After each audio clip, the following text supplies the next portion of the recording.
أعوذ بالله من الشيطان اللعين الرجيم. بسم الله الرحمن الرحيم. الحمد لله رب العالمين بارئ الخلائق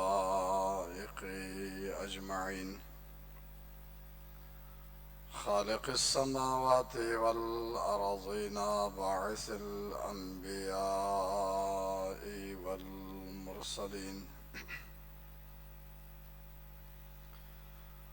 الذي هدانا إلى معالم الدين وعلمنا بطرائق العلم واليقين، والصلاة والسلام والتحية والإكرام على سيد الأنبياء والمرسلين، الذي بعثه الله رحمة للعالمين، الذي ناداه بطه وياسين،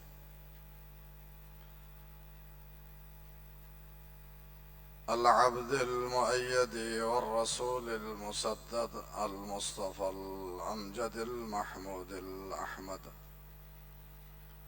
البشير النذير والسراج المنير، حبيب إله العالمين، الذي سمي في السماوات بأحمد وفي الأرضين بأبي القاسم محمد. اللهم محمد وعجل فرجه. ثم الصلاة والسلام والتحية والإكرام على آله الطيبين الطاهرين الميامين المعصومين، الغر المحجلين الهداة المهديين، الذين أذهب الله عنهم الرجس وطهرهم تطهيرا.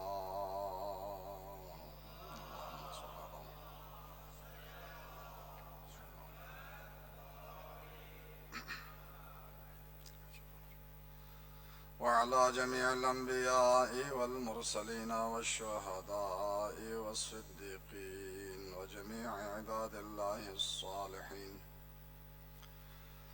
واللعن الأبدي الدائم على أعدائهم أجمعين، ومنكري فضائلهم وغاصبي حقوقهم ومعانديهم أجمعين من يوم عداوتهم إلى قيام يوم الدين. رب اشرح لي صدري ويسر لي أمري واحلل عقدة من لساني يفقه قولي، وأفوض أمري إلى الله إن الله بصير بالعباد. أما بعد، قال الله تبارك وتعالى في كلامه المتين وفرقانه الحميد وقوله الحق: ويقول الذين كفروا لست مرسلا قل كفى بالله شهيدا بيني وبينكم ومن عنده علم الكتاب. صلوات پر محمد آل محمد پر. اللهم صل على محمد وآل محمد.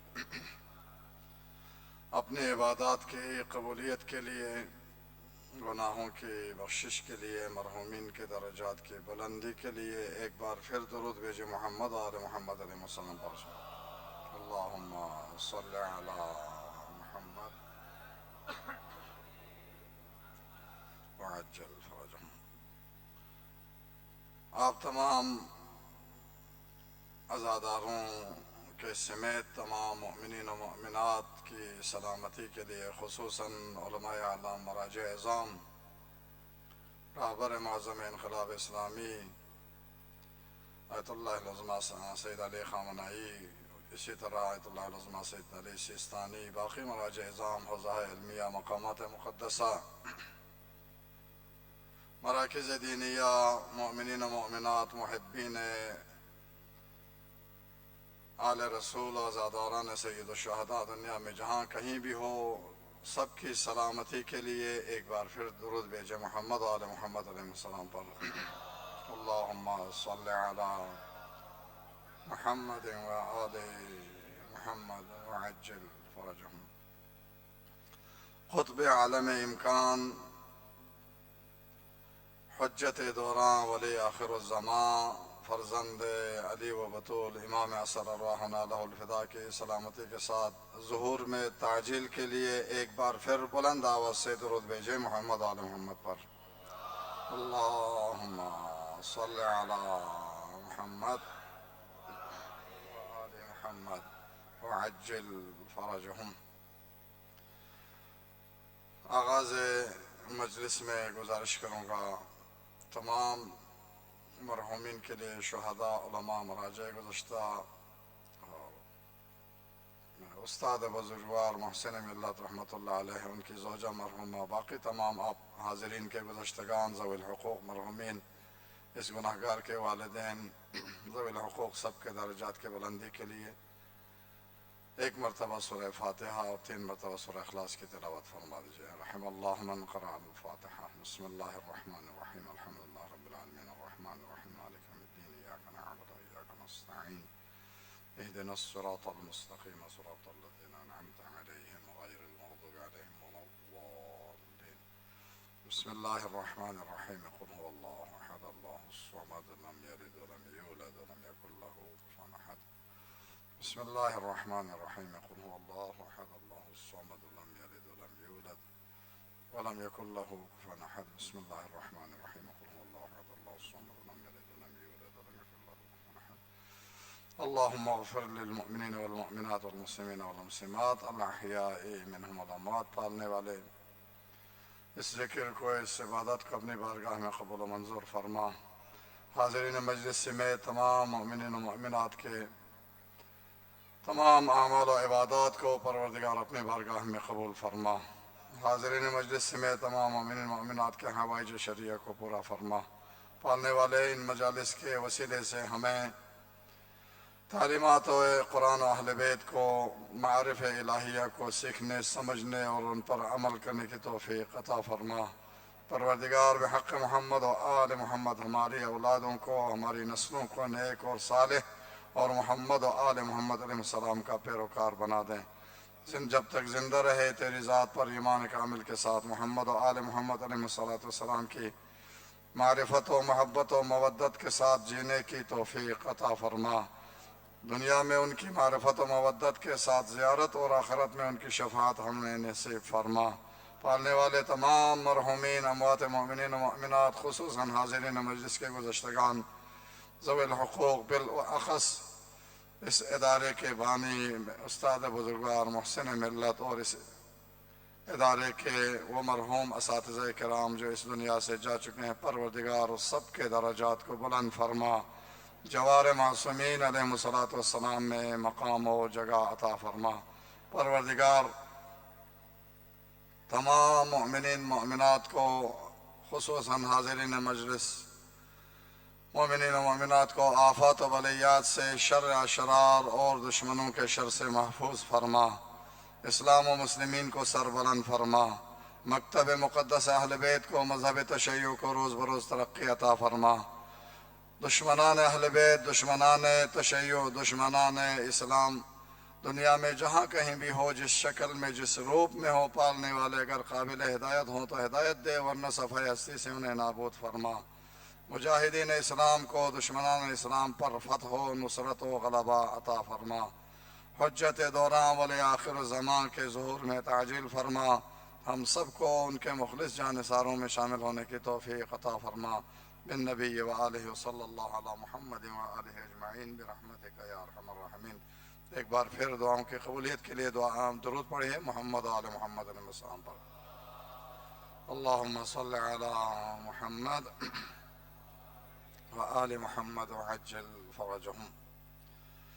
بزرگان محترم، برادران ایمانی، ایام عزا ہے. عظم اللہ اجورنا و اجورکم بمصابنا بالحسین علیہ الصلاۃ والسلام واصحابہ. در حقیقت عصر عاشوراء کے بعد مصائب آل محمد اور آل رسول کی مصیبت اور غم کے ایام شروع ہوئے. ربط مصائب کے لیے سورہ مبارکہ رات کی ایک آیت مجیدہ کی تلاوت کا میں نے شرف حاصل کیا ہے. آیت نمبر 43. اس کے ضمن میں کچھ مطالب آپ کے گوش گزار کر کے انشاءاللہ کچھ مصائب اہل بیت اطہار اور اس کے بعد پھر آپ کی زحمت تمام.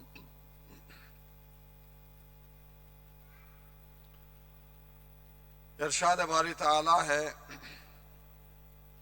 وَيَقُولُ الَّذِينَ كَفَرُوا لَسْتَ مُرْسَلًا. میرے حبیب کافر لوگ کہتے ہیں کہ آپ پیغمبر نہیں ہیں، آپ رسول نہیں ہیں. لست مرسلا، آپ مرسل نہیں ہیں. قل، آپ ان کو جواب دیجئے، کہہ دیجئے کفا باللہ شہیدا بینی و بینکم ومن عنده علم الکتاب. آپ انہیں بتا دیجئے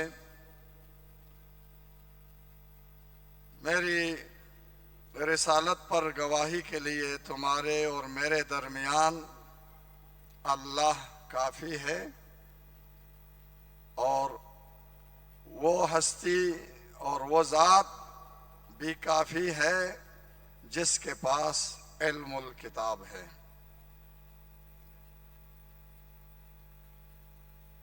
آیت مجیدہ کی وضاحت کے لیے ایک تمہیدی تھوڑی سی گفتگو عرض کروں گا کہ ہم سب جانتے ہیں کہ اللہ تعالیٰ نے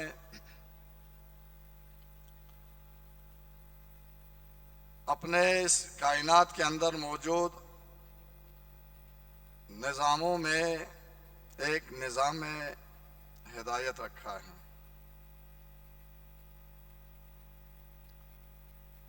ایک نظام ہدایت ہے جسے اللہ نے اپنے ذمے رکھا. قرآن مجید کی آیت ہے ان علینا للہدی.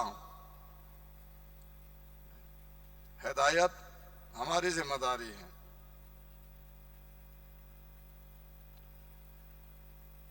خواہ تکوینی ہو یا تشریعی ہدایت، دونوں اللہ نے اپنے ذمے رکھی. دونوں طرح کی ہدایت. چنانچہ انسان کو خلق کرنے کے بعد اس نظام ہدایت کے تحت کچھ تکوینی اور خلقت انسان کے اندر ہدایت کے پہلو اللہ نے رکھے. کچھ عناصر یا اسباب ایسے رکھے انسان کے وجود میں جو تکوینی طور پر اسے راستہ دکھائے. عقل دی انسان کو، فطرت سلیم کے ساتھ پیدا کیا، ضمیر و وجدان دیا، اور اسی امتیاز کی خاطر انسان اشرف المخلوقات ٹھہرا. اسی بنا پر اس عقل کو رسول باطن کہا گیا، کیونکہ یہ ہادی ہے، یہ ہدایت کا وہ وسیلہ ہے جو خالق کائنات نے انسان کے وجود کے اندر رکھا. اور پھر تشریعی طور پر ہدایت کی ذمہ داری بھی چونکہ اللہ نے خود لی ہے، تو تشریعی طور پر اللہ نے ہدایت کے لیے شریعتیں نازل فرمائی، ان شریعتوں کو یکجا کر کے کتابوں کی صورت میں کتابیں نازل ہوئی، اور اس شریعت کی تبیین کے لیے،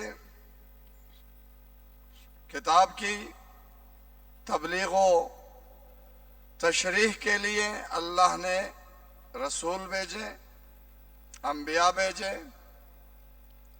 اور جہاں سلسلہ نبوت اور رسالت کا منقطع ہوا تو وہاں وصایت و ولایت اور امامت کا سلسلہ جو در حقیقت اسی نظام ہدایت کے تسلسل کا ایک حصہ ہے اور اسی سلسلے کی ایک کڑی ہے، ہادیوں کو اللہ نے جہاں رسالت اور نبوت مشیت و مصلحت الہی کے مطابق ختم ہوئی تو وہاں سے ان ہادیوں کو وسیع اور امام کی صورت میں اللہ تعالیٰ نے معین فرمایا۔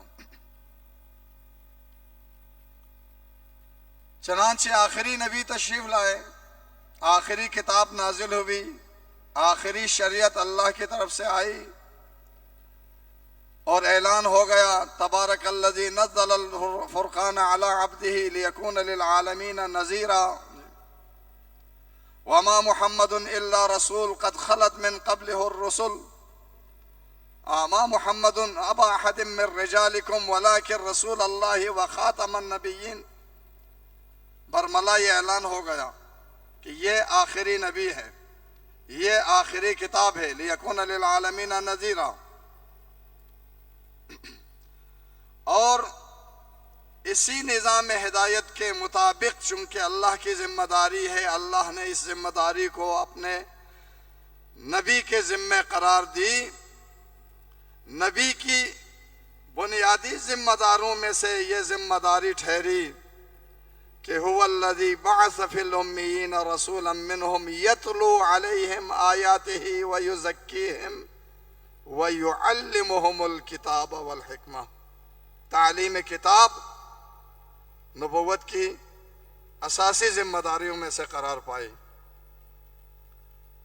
سورہ نحل کی آیت نمبر 44 میں فرمایا انزلنا الیک الذکر، میرے حبیب اس ذکر کو ہم نے آپ پر نازل کیا، اس قرآن کو ہم نے آپ پر نازل کیا، لِتُبَيِّنَ لِلنَّاسِ مَا نُزِّلَ إِلَيْهِمْ، تاکہ آپ جو چیز لوگوں کے لیے اور لوگوں کی ہدایت کے لیے نازل کی گئی ہے اسے بیان کرے، کھول کھول کے واضح کر کے تشریح و تفسیر کر کے لوگوں کو بتا دیں۔ یہ ذمہ داری نبی کی ٹھہری، اور ظاہر ہے جب ذمہ داری ہے اللہ کی طرف سے رسالتی ذمہ داری تو یقیناً نبی مکرم صلی اللہ علیہ وآلہ وسلم نے جو کچھ اللہ کی طرف سے نازل ہوا اور جس کی تبیین و تشریح کی ضرورت تھی وہ سب کچھ بیان کر دیا لوگوں کے لیے۔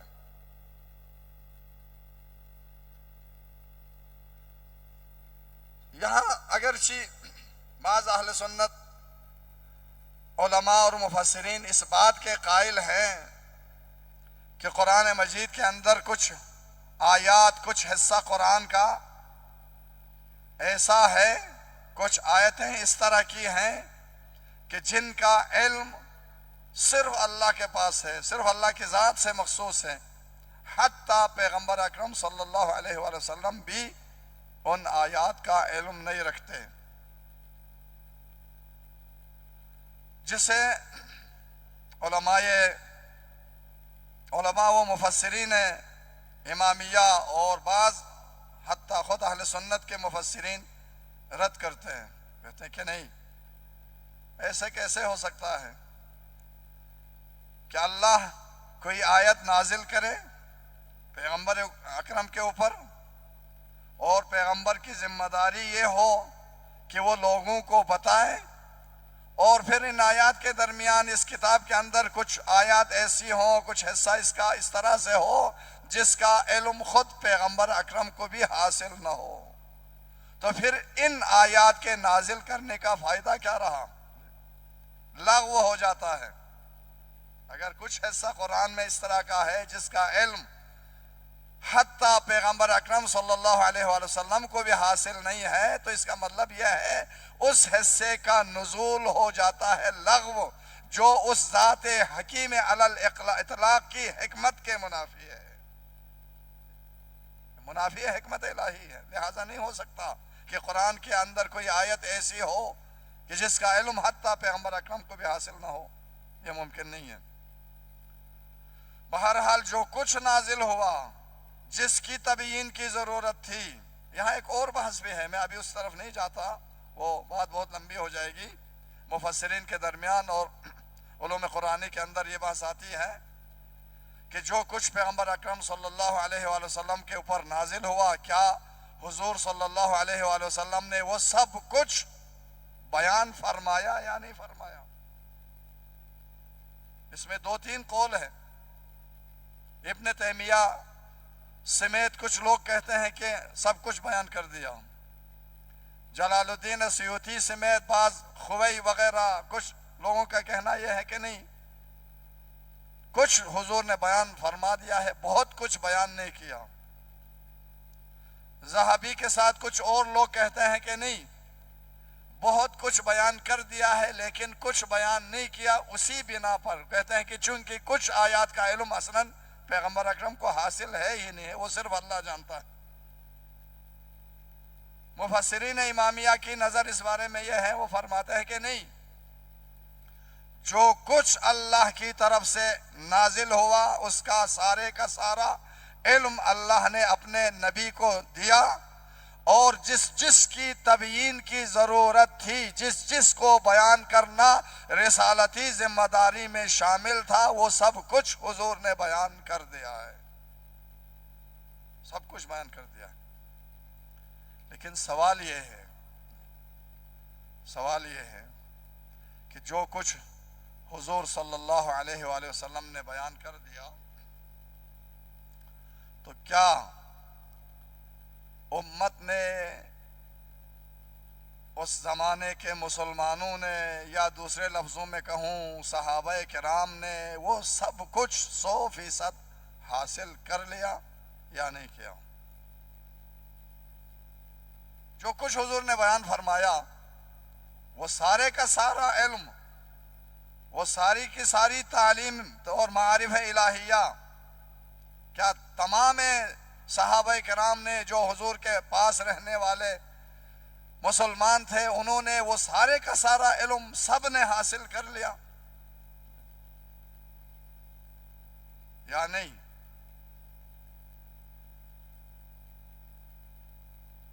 کیا کچھ حصہ معارف کا ایسا ہے جو حضور نے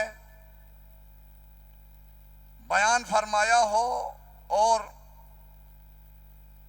کسی نے بھی اس کو حاصل نہ کیا ہو؟ ایسا ہو سکتا ہے؟ اسی سوال کو میں اور انداز میں عرض کر رہا ہوں۔ اگر یہ کہیں ہم کہ جو کچھ حضور نے بیان فرمایا وہ سارے کا سارا علم، یعنی پورے قرآن کا علم اور پھر اس کی ساری تفسیر و تشریح اور تبیین جو حضور نے کی، وہ سب صحابہ نے، اس زمانے کے سب مسلمانوں نے 100% سارا حاصل کر لیا، یہ ہو نہیں سکتا، یہ ممکن نہیں ہے۔ اس لیے کہ صلاحیتیں ایک جیسی نہیں ہوتی، استعداد ایک جیسے نہیں ہوتے، کوئی ذہین ہوتا ہے، کوئی تھوڑا کن ذہن ہوتا ہے، کسی کو حاصل کرنے کا شوق ہوتا ہے، کسی کے پاس شوق نہیں ہوتا، کسی کے پاس زیادہ فرصت ہوتی ہے، زیادہ وقت ہوتا ہے، وہ حضور کی خدمت میں زیادہ شرف یاب ہو کر زیادہ تعلیم حاصل کر سکتا ہے، کسی کے پاس کم فرصت ہوتی ہے، وہ کم پہنچتا ہے، تو ظاہر ہے اسی حساب سے اس کو کم علم حاصل ہوگا. لوگوں کے اذہان مختلف تھے، حافظے اور ان کی صلاحیتیں مختلف تھی. کچھ تو ایسے بھی تھے، قرآن خود کہتا ہے حضور کی محفل میں رہ کر ارشادات سننے کے بعد مسجد سے باہر نکل کے دروازے پہ پہنچنے کے بعد یا گلی میں پہنچنے کے بعد دوسروں سے پوچھتے تھے. یہ قرآن کی آیت ہے، ماذا قال آنفا، ابھی ابھی حضور نے کیا فرمایا. کچھ ایسے بھی لوگ تھے جو نہ سمجھتے. تو یہ نہیں ہو سکتا کہ سب کے سب صحابہ کرام نے سارے کا سارا علم اور وہ معارف حاصل کر لیا ہو جو کچھ حضور نے بیان کر دیا. یہ ممکن نہیں ہے. ایک اور لحاظ سے بھی ممکن نہیں ہے. بہت سارے حضرات ہجرت کے بعد جا کے مسلمان ہوئے. رسالت کی 13 سال تو مکے میں گزر گئے. بہت سارے ہجرت کے بعد مسلمان ہوئے ہیں. تو پھر کیسے کہا جا سکتا ہے کہ سب صحابہ نے اور سب مسلمانوں نے تمام علوم و معارف ہے قرآن کو جو حضور نے بیان کیا وہ سب کے سب جو ہے وہ حاصل کر لیا؟ یہ نہیں ہو سکتا.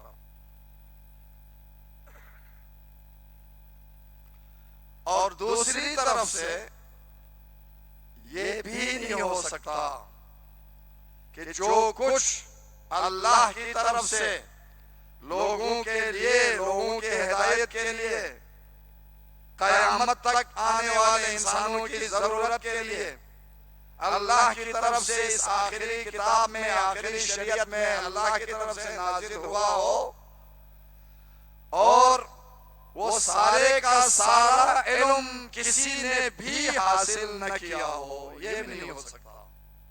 توجہ رہے. کیوں نہیں ہو سکتا؟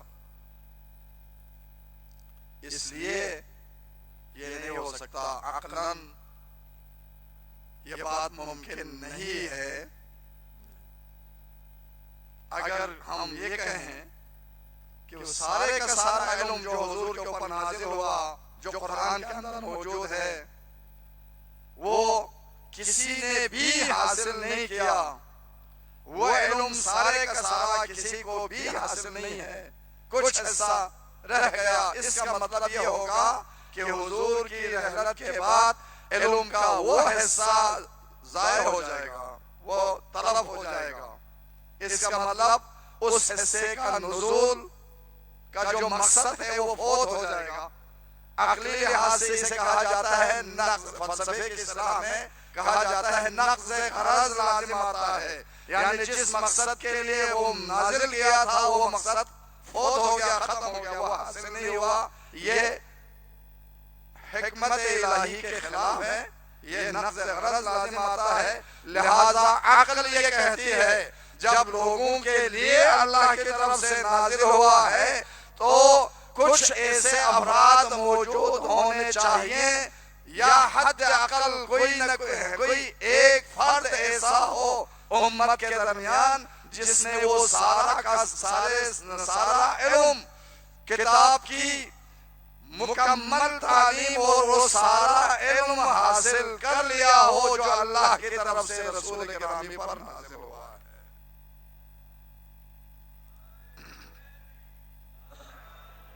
اور عقل یہ کہتی ہے کہ ہاں ایسا ایک فرد ہونا چاہیے، ورنہ نقض غرض لازم آتا ہے، ورنہ حکمت الہی کے خلاف ہو جاتا ہے. یہ بیہودہ کام ہو جائے گا. جس حصے کو نازل کیا ہے وہ حصہ جو ہے وہ اگر رہ گیا تو وہ بے مقصد ہو کے رہے گا. نہ اللہ کوئی بے مقصد کام کر سکتا ہے، نہ اللہ کا رسول. لہذا حد عقل کوئی فرد ایسا ہونا چاہیے، عقل یہ کہتی ہے. اور قرآن خود بھی کہتا ہے کہ رسول کے علاوہ بھی کوئی ہے جس کے پاس پورے قرآن کا، پوری کتاب کا علم موجود ہے.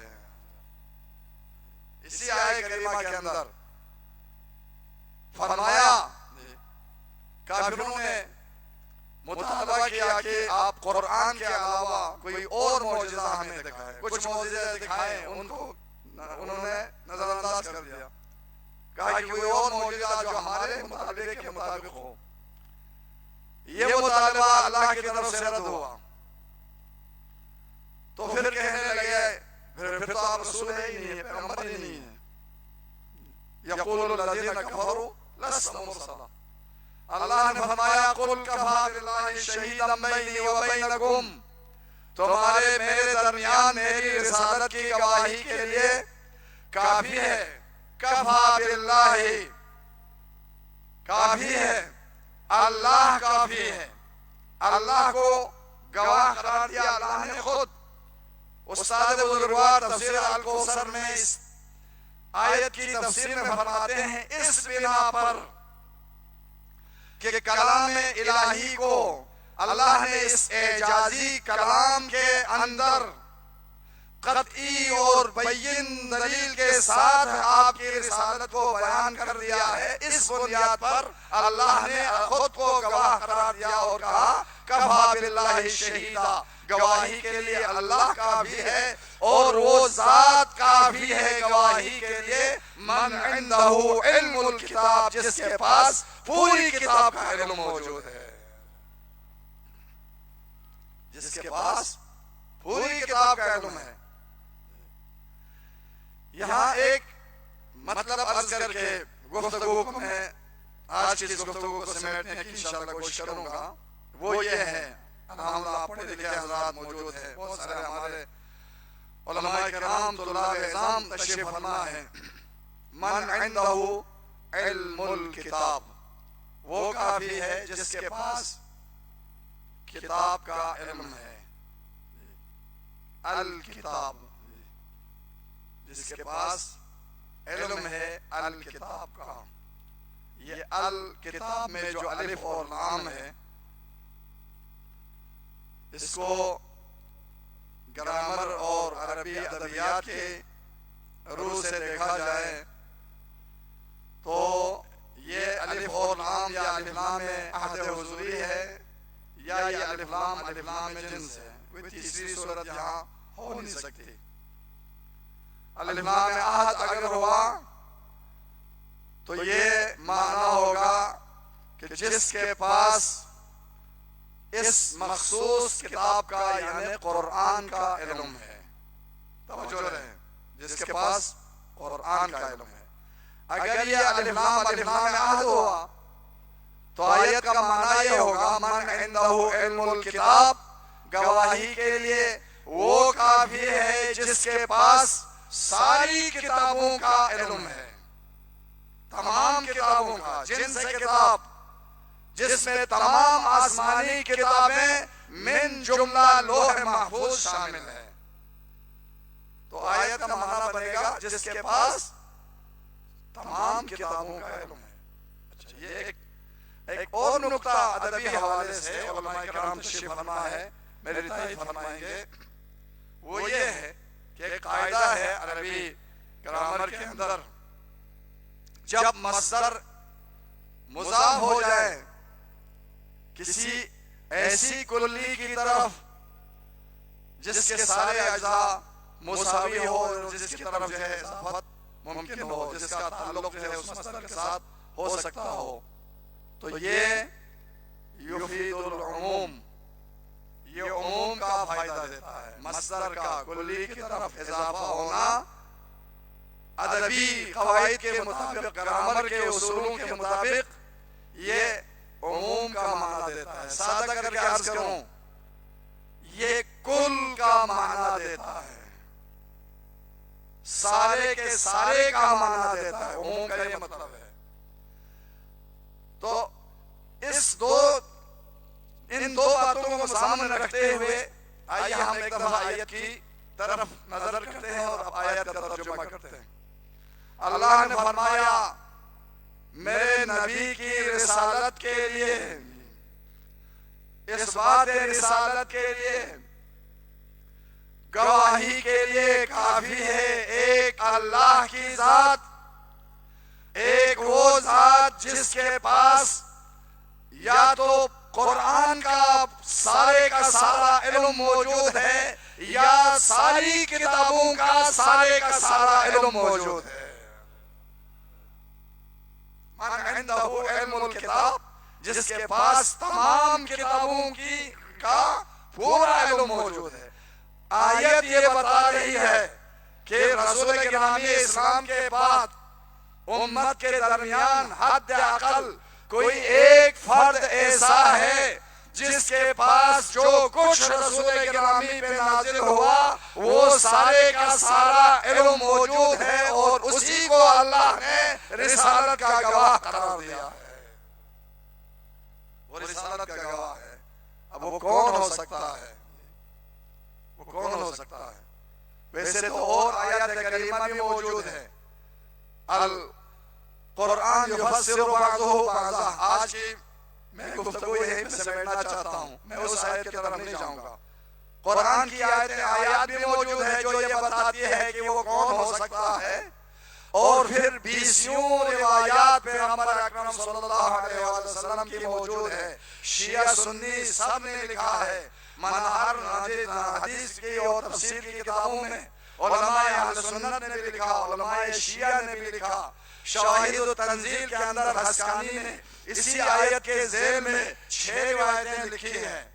تفسیر البرہان میں سید ہاشم بحرانی نے اسی آیت سورہ رات کی آیت کے ذیل میں 25 روایتیں نقل کی ہے، بیان کی ہیں، جن میں سے 17 روایتوں کے اندر یہ بیان کیا گیا ہے شواہد و تنزیل کی اس 6 روایتوں میں بھی اسی طرح باقی اہل سنت نے بھی اپنی تفاسیر کے اندر روایات نقل کی ہے کہ من عنده علم الکتاب سے مراد علی ابن ابی طالب کی ذات ہے۔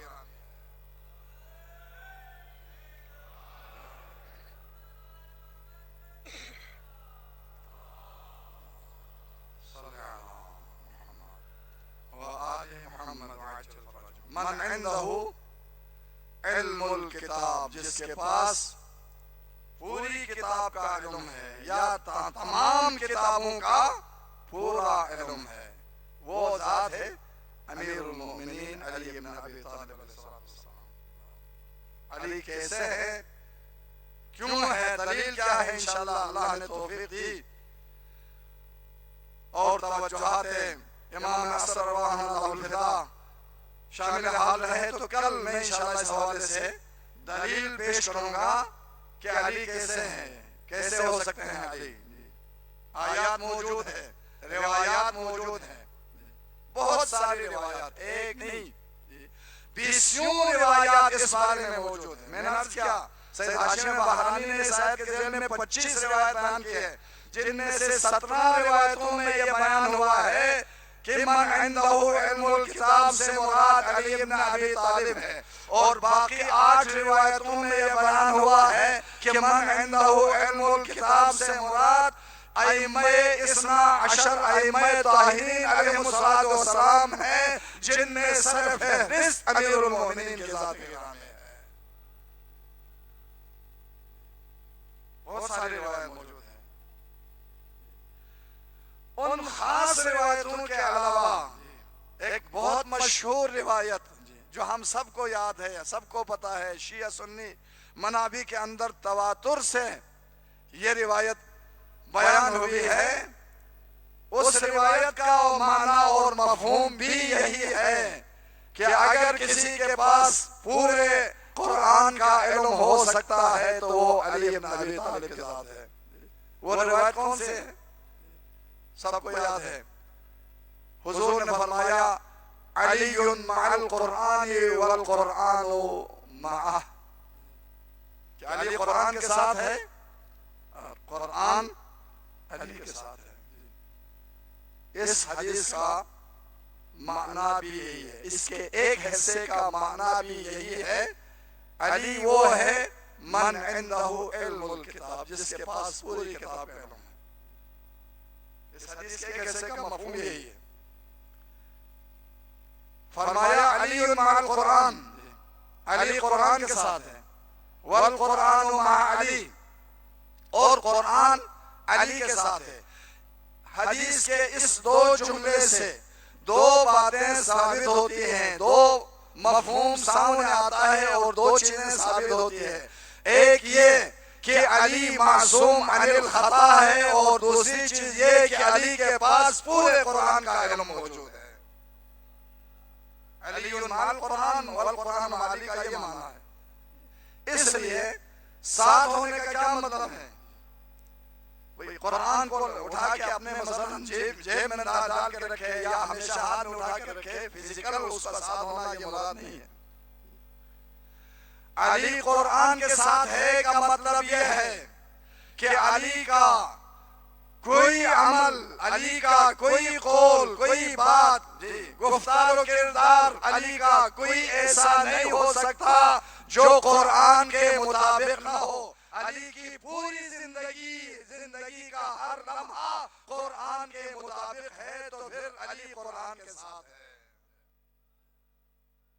اس لیے کہ اگر الیاذ باللہ کسی ایک بات میں اگر قرآن کے مطابق نہ ہوا، کوئی ایک عمل اگر قرآن کے مطابق نہ ہوا، تو پھر اس مورد میں علی قرآن کے ساتھ نہ ہوا۔ اس مورد میں علی، توجہ رکھے گا، توجہ رکھے، اس مورد میں علی قرآن کے ساتھ نہ ہوا۔ اس کا مطلب یہ ہے جب حضور علی الاطلاق فرما رہے ہیں کہ علی قرآن کے ساتھ ہے، تو اس کا مطلب یہ ہے کہ کوئی قول و فعل علی کا ایسا نہیں جو قرآن اور واقع اور حق کے مطابق نہ ہو۔ جس کی زندگی کا ہر لحظہ، ہر لمحہ، ہر قول، ہر عمل قرآن کے عین مطابق ہو، اسی کو ہم معصوم کہتے ہیں۔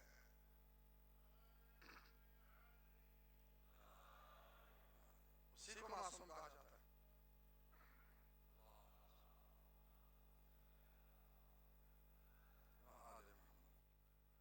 اور دوسری طرف سے جب فرمایا حضور نے والقرآن مع علی، پہلے جملے کا یہ معنی ہوا کہ علی معصوم ہے، علی کا کوئی عمل قرآن کے خلاف نہیں ہو سکتا، علی کی کوئی بات قرآن کے خلاف نہیں ہو سکتا، یعنی معصوم عن الخطا ہے۔ دوسرا جملہ یہ کہہ رہا ہے والقرآن مع علی، قرآن علی کے ساتھ ہے۔ کیا مطلب قرآن علی کے ساتھ ہے؟ یعنی قرآن کا سارے کا سارا علم علی کے پاس موجود ہے۔ اگر کسی ایک آیت کا بھی علم علی کے پاس نہ ہو تو پھر یہ آیت علی کے ساتھ نہ ہوئی۔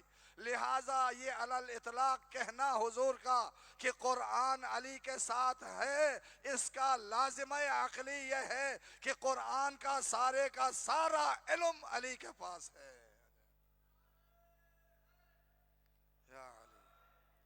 اس لیے حضور صلی اللہ علیہ وآلہ وسلم نے ارشاد فرمایا کہ ان اللہ انزل القرآن علی، کہ اللہ نے قرآن کو میرے اوپر نازل کیا۔ وَهُوَ الَّذِي مَنْ خَالَفَهُ ضَلَّ، اور یہ قرآن وہ ہے جو اس کے خلاف کرے، جو اس کے خلاف جائے، جو اس کے حکم کے خلاف عمل کرے، ضل، وہ گمراہ ہو گیا۔ ان اللہ انزل القرآن علی وَهُوَ الَّذِي من خالفہ ضل، یہ قرآن وہ ہے جو کوئی اس کی مخالفت کرے وہ گمراہ ہو گیا۔ اور اس کے بعد فرمایا وَمَنِ ابْتَغَى عِلْمَهُ عِنْدَ غَيْرَ عَلِيٍّ هَلَكَ، اور جو کوئی بھی اس قرآن کا علم علی سے ہٹ کر کسی اور سے تلاش کرنے کی کوشش کرے وہ ہلاکت میں پڑ جائے گا، وہ ہلاک ہو جائے گا۔ ہلاکا، یہاں سے سمجھ آتا ہے کہ کچھ مقتدر شخصیات کیوں بار بار کہتے تھے کہ اگر علی نہ ہوتا تو میں ہلاک ہو جاتا۔ اس لیے کہ یہ رسول کہہ کے گئے ہیں، یہ رسول نے فرما دیا ہے وَمَنِ ابْتَغَى عِلْمَهُ عِنْدَ غَيْرِ عَلِي هَلَكَ، جو علی کے در کو چھوڑ کر علم قرآن کے لیے کسی اور کے دروازے پہ جھکنا چاہتا ہے یا جھکتا ہے، وہ ہدایت تو دور کی بات، وہ ہلاکت میں پڑ جائے گا، ہدایت سے وہ دور ہوتا چلا جائے گا۔ اس لیے کہ جو کچھ اللہ نے رسول پہ نازل کیا وہ سارے کا سارا علم علی کے پاس ہے. اسی لیے فرمایا انا مدینۃ العلم وعلی بابها. ایک صلوات پڑھے محمد و آل محمد پر.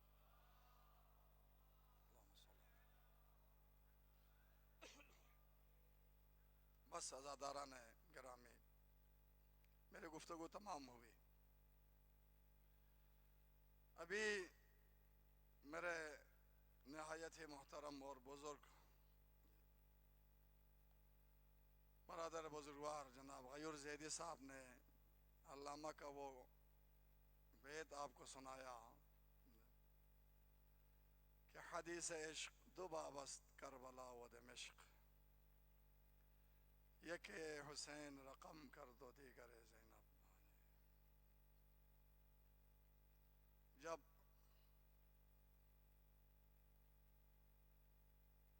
عصر عاشور کے بعد جب حسین مارے گئے، بنی ہاشم کے جوان سارے خاک و خون میں غلطاں ہو گئے. اصحاب حسین بھی اپنی جانیں نثار کر بیٹھے.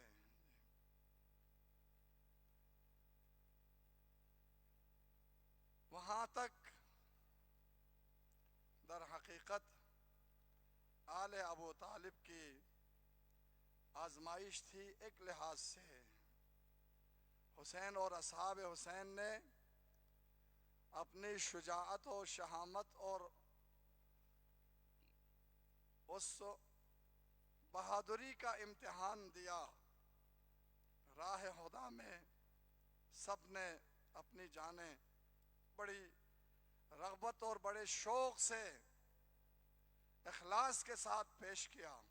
سب شہید ہو گئے. یہاں سے آل محمد کی آزمائش کا اس سے بھی زیادہ ایک سخت مرحلہ شروع ہوا، جہاں صبر آل محمد کا امتحان ہے، جہاں غیرت آل محمد کا امتحان ہے. عزادارو، مظلوم کربلا جب شہید ہوئے، دشمنوں نے وہ مظالم ڈھائے. آپ نے علماء سے سنا، آپ اہل مطالعہ ہے، کتابوں میں پڑھا. خیام کو آگ لگا دیے، چادریں چھینی گئی، جو کچھ تھا اہل بیت کے پاس وہ سب لوٹ کے لے گئے. شام غریباں آ گئی. کربلا کی اس خاک پر حسین کے یتیم بچے اپنے رخسار رکھ کے ایک رات سو گئے. بیبیاں رات بھر روتی رہی. 11 محرم کا دن آیا. لعین ابن سعد نے ظہر تک اپنے ان اشقیاء اور کے نجس لاشوں کو دفنانے کا حکم دیا. کوفہ شام کے ملائین سارے دفنائے گئے، لیکن نبی کا نواسا علیزہ اور بطول کا لخت جگر حسین اور انصا صاحب حسین بنی ہاشم کے جوانوں کے لاشیں کربلا کی تپتی دھوپ پر پڑے ہوئے. ظہر کے قریب اس لعین نے حکم دیا کہ اب آل رسول کو، نبی کی بیٹیوں کو قیدی بنا کے لے چلو کوفہ کی طرف. ہائے، ہاتھوں میں رسیاں بندھی گئی، بے کجاوا اونٹ سامنے لائے گئے، بیویوں کو سوار کرنے کا حکم دیا گیا. ایک دفعہ مظلومہ زینب نے کہا، اے لعین اشتمر، ہمیں اجازت دے، ہمیں مقتل کی طرف سے ذرا لے جائے، ہمیں ہمارے عزیزوں کی قتل گاہ سے ہمیں لے جایا جائے. قتل گاہ سے یہ مطالبہ قبول کیا گیا. قتل گاہ سے مظلوموں کو جب لے جانے کا وقت آیا، کیسا عجیب منظر تھا، کیا قیامت کی گھڑی تھی عزادارو. جب یہ بیبیاں قتل گاہ پہنچی اور اپنے عزیزوں کے پامال بے سر لاشوں کو دیکھا، حالت غیر ہو گئی.